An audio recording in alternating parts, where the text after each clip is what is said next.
Pasimula. Sa edad na 25 si Anita ay naging balo ng mamatay ang kanyang asawang si Edmond matapos ang 6 na taong pagsasama. 19 na taong gulang siya nang sila ni Edmond ay nagpakasal, kaya hindi na niya natapos ang kanyang kurso na si Mass Communication. Sa 6 na taon ng kanilang pagsasama, nagkaanak sila ni Edmond ng 3. Si Anita ay hindi na nag-asawa pang muli, ginugol na lamang niya ang kanyang panahon sa 3 niyang anak. Nakapagtrabaho siya bilang isang sales lady sa tindahan ng mga damit. Kalaunan ay nagtrabaho din siya bilang isang customer service agent sa isang call center. Si Anita ay huminto sa pagtatrabaho ng siya at 35 taon gulang. Huminto ka sa trabaho mo. Si Aling Tonya na ina ni Anita ay nag-alala nang sabihin nito na ito ay umalis na sa kanyang trabaho.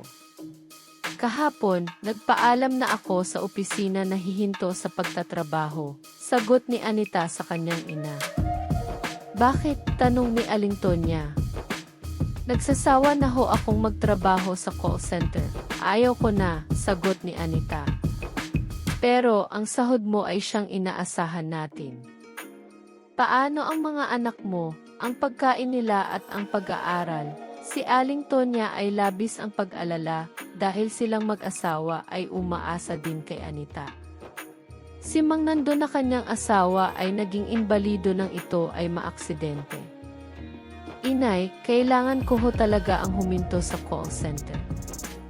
Hindi normal ang buhay ko, trabaho sa gabi, sa araw ay matulog, sabi ni Anita sa kanyang ina. Ano ang mangyari ngayon sa atin? Atin ang bahay na ito kaya wala tayong problema sa upa, ngunit kailangan natin bayaran ang tubig at ilaw. Saan tayo kukuha ng pera na pambayad? Tanong ni Aling Tonya kay Anita. Tonya, hindi mo mapilit ang iyong anak na magtrabaho sa trabaho na hindi niya gusto. Ang kanina pang walang imik na si Mang Nando ay pinagsabihan ang kanyang asawa. Nag-alala lamang ako sa mga bata, sagot ni Aling Tonya. Inay, huwag kang mag-alala. May naipon ho akong pera sa bangko. May gagastuhin tayo sa loob ng 3 o 4 na buwan, sabi ni Anita. Ano naman ang gagawin mo? Tanong ni Aling Tonya. Vlogging ho, sagot ni Anita. Vlogging? Anong trabaho iyan? Si Aling Tonya ay hindi alam kung ano ang vlogging. Nando, alam mo ba kung anong trabaho ang vlogging?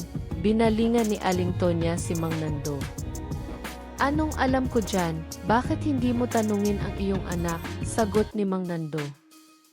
Ang vlogging ho ay gagawa ka ng video, tapos ito ay upload sa YouTube. Paliwanag ni Anita sa kanyang mga magulang. Mayroon kang kikitain? Tanong ni Aling Tonya.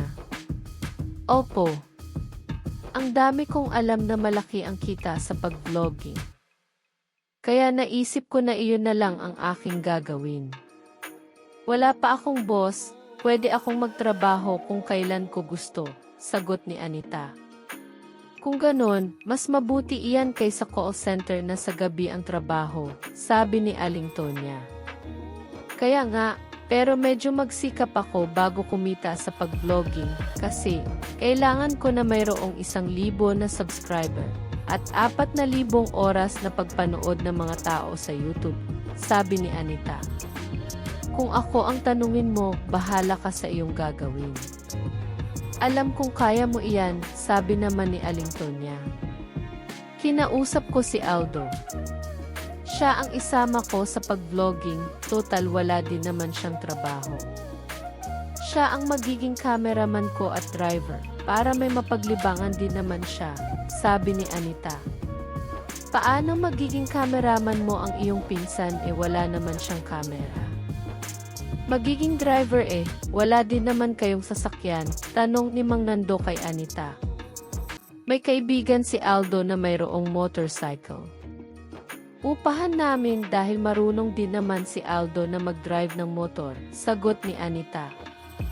Delikado ang motor, si Aling Tonya ay parang ayaw na magmotor si Anita at Aldo.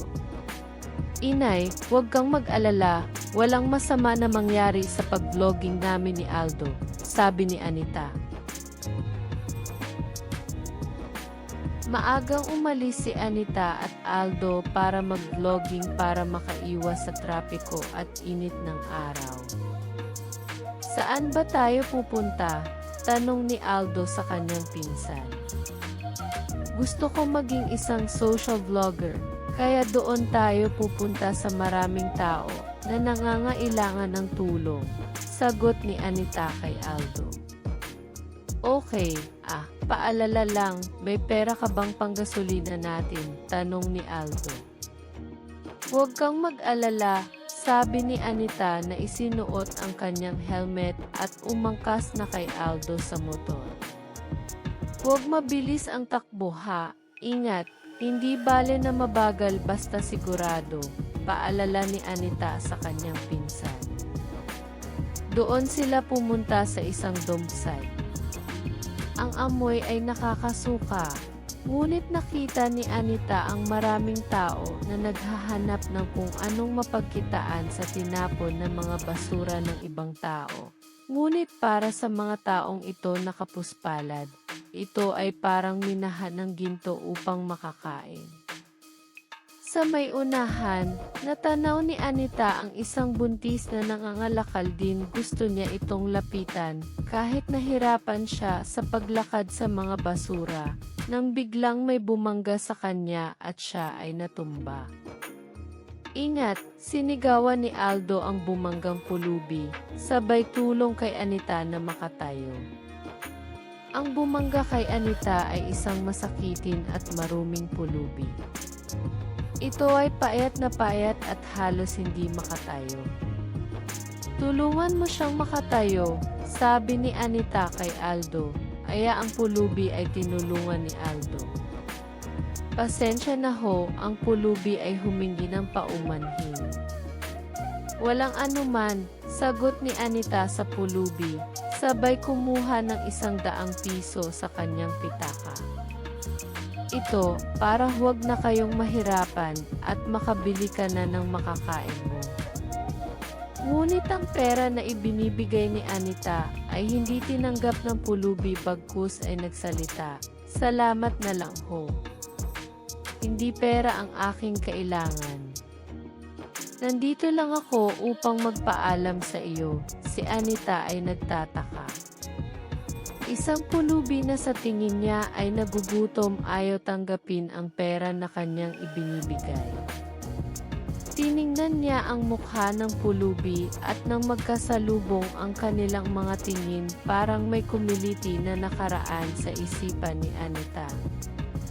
Ang pulubi ay lumakad na palayo, ngunit naririnig pa ni Anita na ito ay nagsasalita sa kanyang sarili, "Nagpapaalam lamang ako."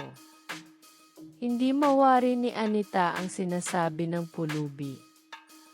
Hindi niya ito kilala, ngunit bakit sadya siyang binangga upang sa ibhin lamang na siya ay nagpapaalam.